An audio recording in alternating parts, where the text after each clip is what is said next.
Right now, someone with a master's degree is delivering your DoorDash. Another is serving coffee with $80,000 in student loans. They can deconstruct postmodern theory, but they can't pay rent. Want to see how bad it's gotten? 1 in 4 borrowers say student loans were the worst financial decision of their life. Can you blame them?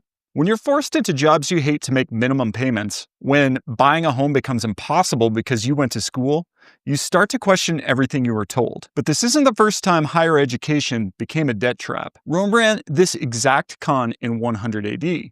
Sell the dream, collect the money, flood the market with graduates competing for the same positions. Because schools don't exist to keep promises. They exist to collect tuition. As always, like and subscribe because what happened to Rome's final graduates isn't history.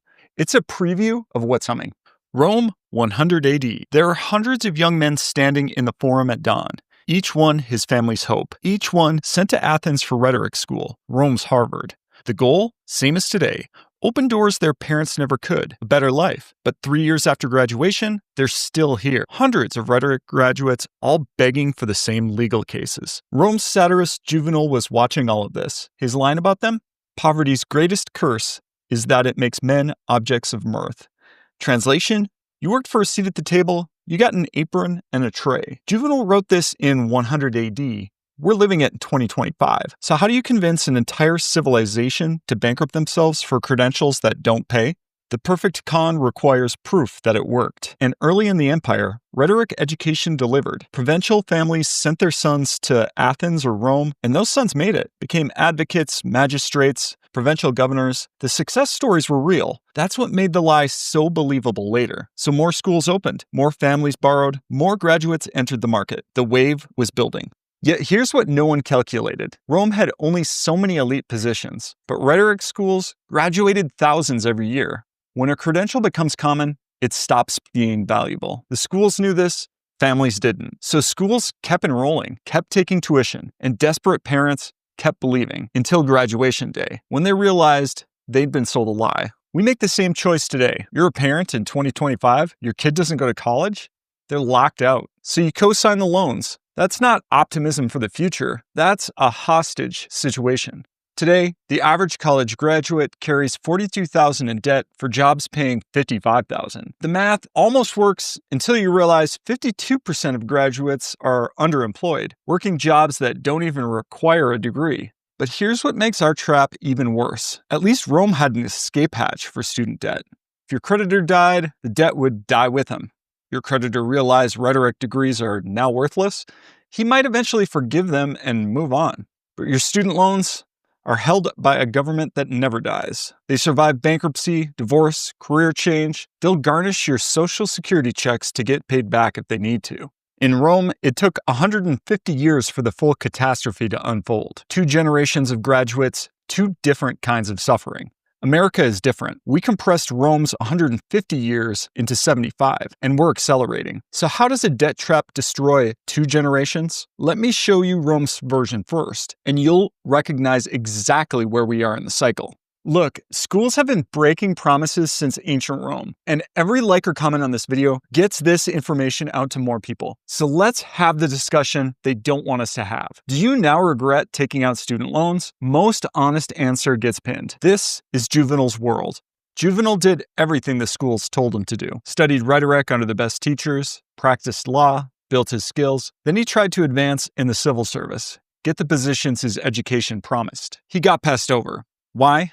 The emperor's friend got the job instead, so he became what he trained his entire life to avoid. Dependent on the grudging charity of wealthy patrons, standing outside their homes every morning, waiting to be acknowledged. Juvenal spent the rest of his life writing bitter satires about Roman society, and he saved his sharpest lines for the rhetoric schools themselves. He mocked the students practicing imaginary legal cases. He called them expensive theaters where poor kids rehearsed for careers already promised to rich kids. By Juvenal's time, the market was completely flooded. Thousands of rhetoric graduates competing for a handful of jobs. Think about that. Years of expensive education, mountains of family debt. The credential that was supposed to make you rare made you average. And when Juvenal died around 130 AD, his work quickly fell into obscurity. Nobody cared. The system had no use for graduates documenting its failures. But Juvenal was right. Here's how we know. The math that stopped working in Juvenal's time never started working again. It just kept getting worse. The graduate from Juvenal's era had children. Those children watched their educated fathers stand outside patrons' homes for decades, diplomas in hand, begging for work. You think those kids enrolled in rhetoric school? They didn't. The families with options stopped enrolling their sons. Military careers, land, trade, anything but the degree that destroyed their fathers. When your education system promises mobility but delivers unemployment, you don't get reform. You get abandonment. And here's the sixth part. By 200 AD, some rhetoric schools were still open, still promising the same careers, still enrolling anyone desperate enough to believe. Because in the end, schools don't exist to keep promises, they exist to stay open. And as long as someone's desperate enough to believe, there's tuition to collect. By 208, the pattern was complete. Rome took 150 years to move from education works to the system is dead. We're doing it in half the time. From the 1950s to 1980s, college actually worked. 1 degree, middle-class job, buy a house on 1 income, send your kids to college, debt-free. The promise was real. Our parents lived this. So they told us the same thing their parents told them. Go to college. It's your ticket out. From the 1990s to 2010s, we lived through our version of the squeeze. Degrees exploded, everyone needed college, but we kept raising tuition, kept pushing loans, kept promising the same outcomes, even as the market was flooded with millions of graduates each year. And here's where we're at right now. This is the final stand, because the math that worked for them stopped working for you. Kids graduating now, they're finding out what Juvenal's generation learned. The credential is worthless. Over 50% have delayed buying homes, having children, saving for retirement.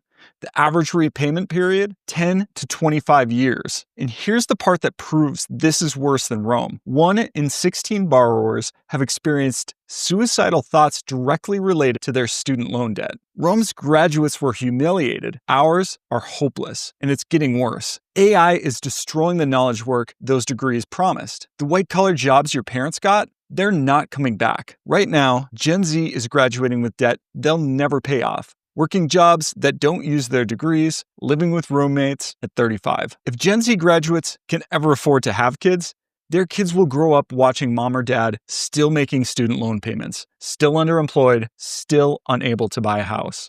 If history is our guide, we're 1 generation away from the total collapse of the education system. The only question is, how many more kids get trapped before everyone else figures this out? The pattern is so obvious it hurts. Rome's rhetoric schools promised a better life and delivered a worse one. Students who went ended up poorer than those who didn't. So you tell me, how many years before enrollment collapses at our universities?